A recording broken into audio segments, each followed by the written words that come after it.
kabudi, ayan, so nandito nga ako ngayon sa labas nga ng bahay namin kahit nakapantulog na nga ako. Ayan, kumikita nyo kasi nakatambay nga ako dito sa labas nga kasi medyo malamig nga dito sa labas. Tapos, habang nandito nga ako sa labas, meron nga ako dito nakita kasi nagsuswipe-swipe ako ng mga video sa TikTok eh. Meron ako dito nakita na talagang sobra akong nagulat at talagang bigla akong nag-crave. Ayan, so ito yung video na nag-trending sa Indonesia. Ito yung street food nila.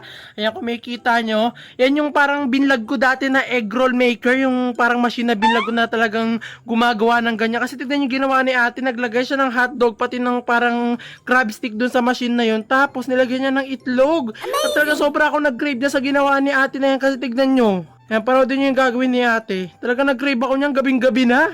Ayan o, diba? Mukhang ang sarap. Wow! Ayan, bigla ako nag-crave doon at naalala ko na nag-vlog nga ako dati noon at meron nga ako ng machine nga na pinagawan nga ni ate noon. Pinaglagyan niya nga dito sa video ng hotdog pati ng crab stick. Meron akong ganong machine kaso hindi ko nga alam kung nasaan. Gusto ko siyang gawin ngayon kasi nga talagang nag-crave nga ako kaya talagang hahanapin ko yun ngayong gabi. Alam ko si mama nagtatago ng mga ganong gamit ko kaya kailangan ko siya mahanap ngayon para talagang makain ko yung nakita natin sa TikTok. So tara, hanapin natin sa loob ng bahay. Wala. Eh, so lumabas tayo, titignan natin doon sa bodega, baka nandoon kasi wala dito sa loob ng bahay natin. So tara, ayun dito sa bodega namin. Dito kasi nakalagay yung iba kong naiba-vlog eh. Kaso ang tagal na nun, baka wala na yun dito. Hindi natin pwedeng di mahanap yun. Kailangan ko magawa ngayong gabi yun. Alam ko nandito lang yun eh. Wait nga lang, magtatanong ako dito sa mga alaga kong sisiw. Ito, gising pa sila. Mga sisiw! Alam nyo kaya kung saan nakalagay yung binlag ko dati na machine? Ano? Alam nyo kaya kung saan ko nilagay? Anong machine yan? Kung saan nilagay ni mama? Ah, yung gawaan ng egg roll maker. Nasa ilalim ng cabinet yun. Hala! Alam nyo? Oo nga. Ang kulit. Saan? Ulit naman to. Sabing sa ilalim nga ng cabinet. Oh my God, alam nila. Ang galing. Sige, pupuntahan ko dun. Nasa ilalim daw ng cabinet namin. Ayan, so tara. Dito daw makikita sabi ng mga sisiw ko sa cabinet daw na to. Saan mahanap yun? At sabi nga ng mga sisiw ko na dito daw matatagpuan nga yung egg roll maker na yun. Kaya naman dito ko nga hinanap sa cabinet namin. Oh my God! Andito! Ito yun! Ah! Ito yun! Ito yung nakita natin na machine na ginamit yung street food sa TikTok. Pati ito yung binlag ko dati. Grabe lang taon na yun. Nabuhay pa rin. Nakitabi pa ni mama. So lilinisin ko na lang to para magawa natin yung nakita natin sa TikTok. So tara, ito siya. So ito na. Kunin natin yung hotdog kasi ito yung kailangan natin. Ayan, ito. Yung tigas. Kailangan pa natin itong babadan kasi matigas. Yan, hotdog. At habang binababadan ko nga yung hotdog, nilinisan ko nga muna itong egg roll maker na may isang taon na nga nakatabi. So ito na, malinis na nga itong ating egg roll maker na to. So hintayin na lang natin lumambot nga yung mga hotdog. Tsaka na natin gagawin yung nakita natin sa TikTok. Ayan. So meron na rin ako dito, itlog. Ayan. So bumili pa ako ng isang plastic na itlog para talaga masatisfied yung cravings ko. So hintayin na lang natin lumambot yung hotdog! Sa atin tayong gawin to. Sa ito na mga kapudan, sa ito na mga kailangan natin. Ayan, so meron na tayong hotdog. Ayan, meron na rin tayong ditong etlog. Ayan, tapos meron na rin tayong ditong stick. And ito yung machine na nakita natin sa TikTok na naitabi ko pa. So tara gawin na natin siya. So first, lagyan natin dito tong machine na to. Tapos, kuha tayo ng stick. Yan. Tapos, kunin natin yung hotdog na gusto natin ilagay dito. So, ito yung lalagay natin para sakto. Hindi malaki yung hotdog. Ito muna. Maliit muna. Tapos, tutusukan natin siya ng stick. Ayan. Pag natusok na natin yung stick, ayan, pwede yan. Tapos, ilalagay natin siya dito. Ilagay natin siya dyan. Ilagay natin itong kuryente.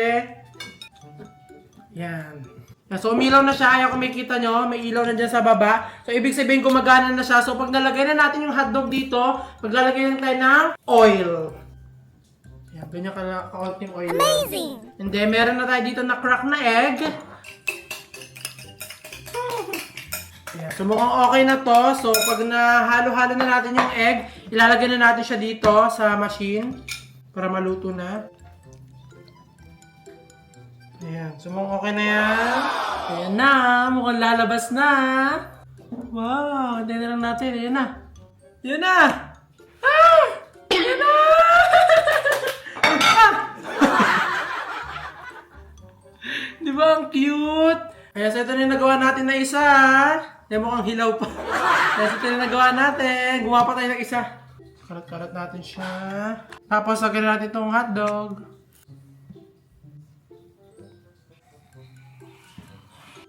Ayan. Sumuko okay na yan. Tapos, hintayin na lang natin niyang umangat. Ayan na. Umangat na ulit.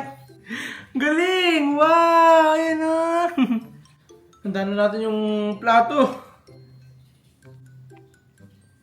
Oh, wala nga ba? Yes, ito yung naging itsura. Lagyan natin dyan. Yan, di ba? Ang habang galing. Ayan. So, ito yung naging itsura ng ating hotdog roll. Ayan, yung nakita natin sa TikTok at talaga mapapakraving satisfied na lang ako.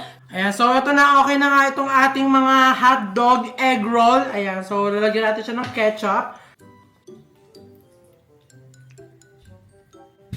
Ito na.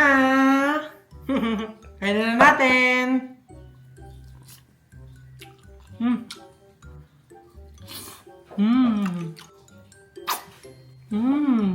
Ang hotdog.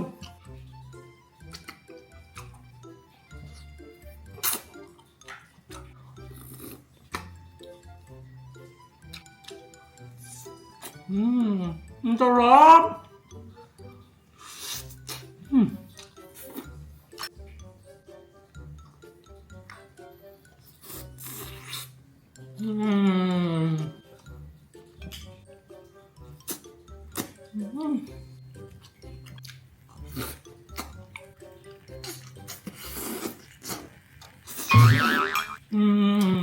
Oh, nakakatulog na ako na mahimbi kasi nakain ko na yung cravings ko. Sarap.